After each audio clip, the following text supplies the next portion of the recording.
Bonjour à tous, cette semaine nous sommes en Loire-Atlantique, pas très loin de Nantes et nous sommes juste devant les grilles du Haras de Husse. Dans quelques instants, j'irai à la rencontre de Jessica Michel, la cavalière de dressage qui a récemment obtenu une qualification pour la France aux prochains Jeux Olympiques et ce grâce à ses très bonnes performances avec sa jument Rivera de Husse.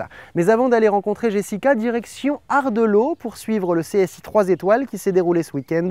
Sylvia Flao était sur place et vous allez le voir, elle s'est particulièrement intéressé au nouveau couple Zeta de Husse, Michel Robert. Michel Robert, Zeta de Husse, un nouveau couple et une première sortie attendue du grand public et des observateurs. Depuis l'annonce du changement de cavalier, beaucoup de langues se sont déliées. Le doyen de l'équipe de France explique sa version des faits. La première hésitation, c'était celle de dire vis-à-vis de Kevin, qu'est-ce qui se passe ? Donc c'est la première chose que je lui ai dit, moi écoutez, il faut que vous soyez d'abord bien sûr de ce que vous voulez faire, voyez avec Kevin, voyez avec Enknoren, rappelez-moi. Parce que j'admire beaucoup de Kevin, je l'aime beaucoup et je lui veux pas de mal du tout. Hein. Alors on peut raconter ce qu'on veut, moi mon envie c'est de bien faire, d'avoir la conscience tranquille, de faire du bon travail avec cette jument maintenant, on me l'a confié, je vais tout faire pour que ça aille bien. Et pour une première sortie, le bilan est positif. Sur 3 parcours effectués, un seul point de temps dépassé est à mettre à l'actif du couple. Michel Robert et Zeta de Husse se classent même 9e du petit Grand Prix 1,45 m de dimanche. Venu ici pour se rôder, l'objectif est parfaitement rempli pour le cavalier qui ne tarit pas d'éloges sur sa nouvelle partenaire. Elle a un mental fantastique, elle est vraiment intelligente et envie de bien faire, quoi, hein. Donc ça c'est important. Kevin l'a toujours bien monté, amené, il l'aimait beaucoup, donc c'est une jument qui a profité d'un début de carrière fantastique. Ses qualités, c'est qu'elle est très courageuse, qu'elle a de gros moyens et qu'elle est respectueuse. Kevin Stott assurait que Zeta avait un potentiel olympique, mais avec un nouveau cavalier et surtout à moins de 4 mois des Jeux de Londres, peut-on vraiment y croire ? Bien sûr qu'il faut y croire, tout le monde doit y croire.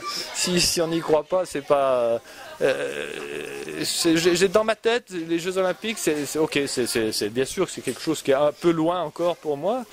Mais surtout ce que je veux faire, c'est des bons parcours avec cette jument. Et si je répète des beaux parcours, si je répète des bons parcours et à nouveau du bon travail, de beaux parcours, là, à ce moment-là, les Jeux Olympiques deviendront accessibles. Si la mission paraît quasi impossible, Michel et Zeta sont maintenant attendus à Lummen en Belgique ce week-end, avant de se rendre à la Baule pour normalement faire leur premier Grand Prix 5 étoiles. Bonjour Jessica, merci de nous recevoir ici au Haras de Husse. On s'aperçoit quand on arrive que c'est absolument gigantesque comme endroit. Est-ce que vous pouvez nous faire une brève présentation du Haras de Husse, des installations en tout cas ? Alors c'est sur 130 hectares et il y a beaucoup de pâtures, certaines sont même drainées avec aussi des immenses arroseurs pour pouvoir les arroser l'été. Il y a à peu près 100 naissances par an, donc on imagine la surface qu'il nous faut pour accueillir tous ces poulains, poulinières. On ne peut même pas tous les mettre sur place. Alors ça c'est le début. Ensuite, ces chevaux-là ils grandissent, donc il y a une zone de débourrage que Sébastien Jolin s'occupe avec une grande bâtisse avec plein de box, 40 box qui donnent sur des paddocks individuels. Ça fait un peu une transition avec les box strictes plus tard au sport. Donc ensuite il y a 2 écuries de sport, dressage et obstacles qui ont à peu près 33 box chacune. Donc là, les chevaux arrivent là et ils sont au box bien sûr toute la journée, mais ils ont le droit d'avoir des paddocks puisque des paddocks ont été construits pour les chevaux. Donc à peu près une dizaine de paddocks par écurie et chaque cheval va tous les jours au paddock. Ça c'est un grand bonheur. Et ensuite on a grande carrière, grand manège, piste de galop dans les bois, donc qui a été créée, et ensuite bien sûr toutes les choses qui vont autour comme grange, etc. Donc les poulains qui naissent ici peuvent se retrouver, j'imagine, dans tes écuries de dressage. Comment est-ce que ça se passe ? Toi tu formes aussi des jeunes chevaux, on t'a beaucoup vu sur le circuit SHF. Comment est-ce que tu arrives à manager ton temps finalement entre tous les jeunes chevaux qui arrivent, les chevaux d'âge ? C'est un peu le plus dur en fait, c'est la gestion d'un ensemble. Mais je pense que c'est pour ça que le Haras de Husse est une écurie assez forte.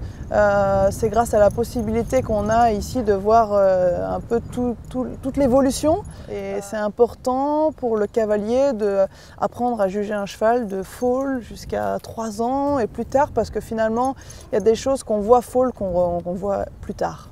Et alors, tu es ici depuis 5 ans. Je crois que tu suis aussi l'évolution des chevaux d'obstacle, pas seulement les chevaux de dressage. Tu as un regard assez général sur l'ensemble des chevaux qui sont ici. Alors, avec une structure pareille, je pense que ce serait vraiment un malheur si les dresseurs travaillaient de leur côté et les cavaliers d'obstacle d'un autre. Donc en fait, on est quand même une équipe qui est assez soudée. Et de toute façon, on cherche la même chose finalement, équilibre, propulsion, force, souplesse, ça c'est valable dans toutes les disciplines. Donc au fond, si un homme de cheval doit savoir juger un cheval de dressage comme un cheval d'obstacle. Donc effectivement, une sacrée équipe qui s'entraide. Moi j'aide les autres, mais eux aussi m'aident. Alors on va aller dans tes écuries dans quelques instants pour parler de tes brillants résultats, de ta progression qui a été fulgurante. Mais avant d'aller dans les écuries de Jessica, eh bien, je vous propose qu'on aille direction Fontainebleau maintenant pour aller suivre le Bono International Poney, le BIP, puisque ça sert de répétition avant les championnats d'Europe Poney qui se tiendront à Fontainebleau cet été. Regardez. Il y a des signes qui ne trompent pas. Et cette année, pas moins de 11 pays avaient engagé une équipe dans la Coupe des Nations du BIP à Fontainebleau. Un record. Espagne, Suède, Finlande, tous sont venus repérer les lieux avant le rendez-vous de juillet, les championnats d'Europe. L'organisateur André Bono, fondateur du BIP il y a 11 ans, compte y apporter un soin particulier. Vous n'aurez pas du tout le même parcours. Il y aura des obstacles qui seront découverts le jour du championnat. Des obstacles très beaux, des obstacles prestige, des fleurs, plus de fleurs qu'on a là. Parce qu'on veut vraiment donner au terrain un autre aspect, un aspect de championnat d'Europe. Avec ces nouveaux équipements, le Grand Parquet a séduit une nouvelle fois l'Irlande, une nation présente depuis les débuts de l'événement. Vainqueurs pour la 2e année consécutive de la Coupe, suivie par la Grande-Bretagne et les Pays-Bas, ils ont devancé des Français bien partis, mais qui terminent finalement 5e. Les Irlandais trouvent ici un confort auquel le circuit des poneys n'est pas habitué. Avec ce que j'ai pu voir cette semaine, nous sommes très heureux que cela se court ici. Nous avons de très bonnes installations et tout est très bien. La piste aussi est bonne, le sol est aussi très bon et la construction des parcours est très réussie. Pour autant, il reste un dernier petit inconvénient. Nous voudrions avoir des toilettes près de l'aire de détente. C'est un long chemin à parcourir pour les enfants et il n'y a rien de ce côté-là. C'est peut-être la seule chose négative. Que Tom Slattery se rassure, l'organisation a déjà pensé à pallier à ce manque. Seuls les cavaliers de saut d'obstacle ont eu la chance de pouvoir fouler la pelouse Bellifontaine, mais afin d'assurer la même qualité d'accueil aux autres disciplines, André Bono s'est entouré de 2 experts, Jean Morel pour le dressage et André Ariuberger pour le complet. Avec encore plus de stands et plus d'animation pour le public, les championnats d'Europe comptent attirer 15 000 spectateurs sur la semaine. Pour cela, un réel budget est investi. Les championnats d'Europe poney de Fontainebleau devraient coûter 400 000 €. Et on est donc maintenant à l'intérieur des écuries de Jessica. Jessica, on est à côté de Rivera de Hus et toutes les deux, vous avez fait un travail extraordinaire puisque vous êtes arrivés au niveau Grand Prix seulement depuis le mois de septembre dernier. Depuis, beaucoup de chemin s'est passé, les notes ont explosé. Comment est-ce que tu expliques aujourd'hui cette progression ensemble ? Alors la progression, elle remonte longtemps en avance, c'est-à-dire qu'il y a eu un énorme travail en amont sur le fond. On a sorti la jument en fait qu'en septembre parce qu'on estimait qu'avant c'était pas assez prêt pour avoir des assez bons pourcentages. Bon, au bout d'un moment, il faut quand même commencer. Donc on a décidé qu'en septembre, il fallait y aller. Et en fait, la base était quand même assez bonne. Donc après, il nous a fallu quelques concours pour nous mettre ensemble, pour avoir le bon sentiment ensemble pour cette épreuve de Grand Prix, pour prendre l'expérience, pour se sentir un peu plus sûr.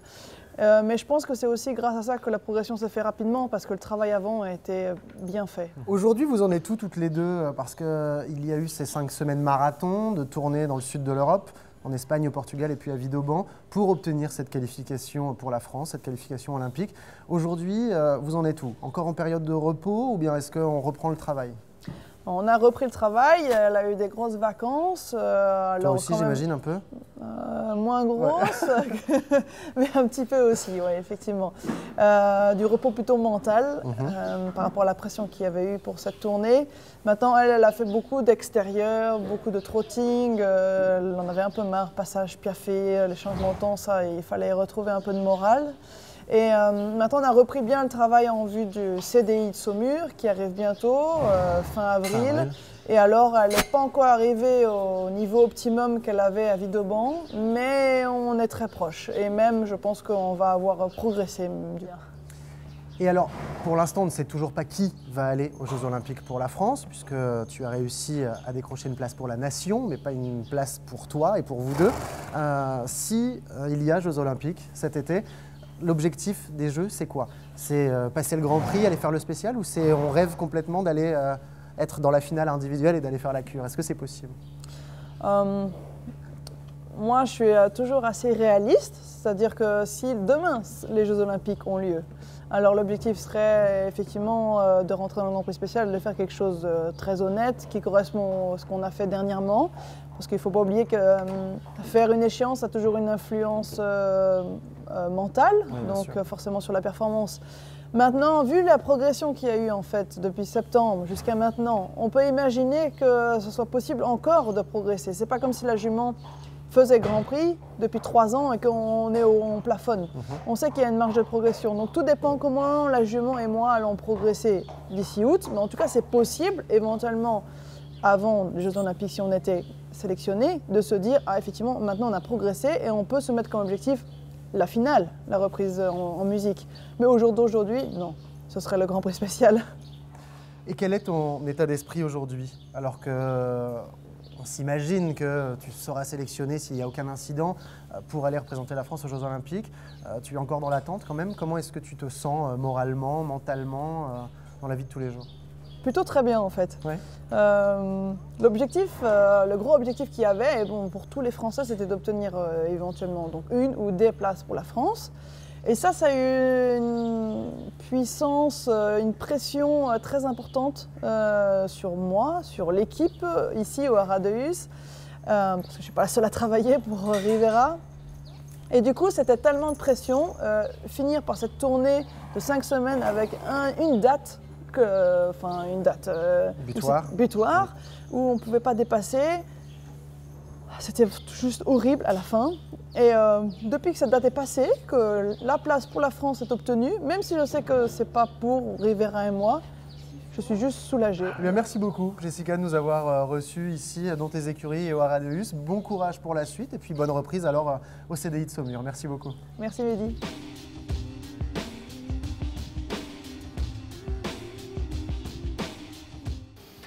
C'est la fin de cette émission au Haras de Huss. Merci de l'avoir suivi. La semaine prochaine, on se retrouve à 's-Hertogenbosch aux Pays-Bas pour les finales Coupe du Monde de CSO et de dressage. Alors très bonne semaine à tous et à la semaine prochaine. Ciao.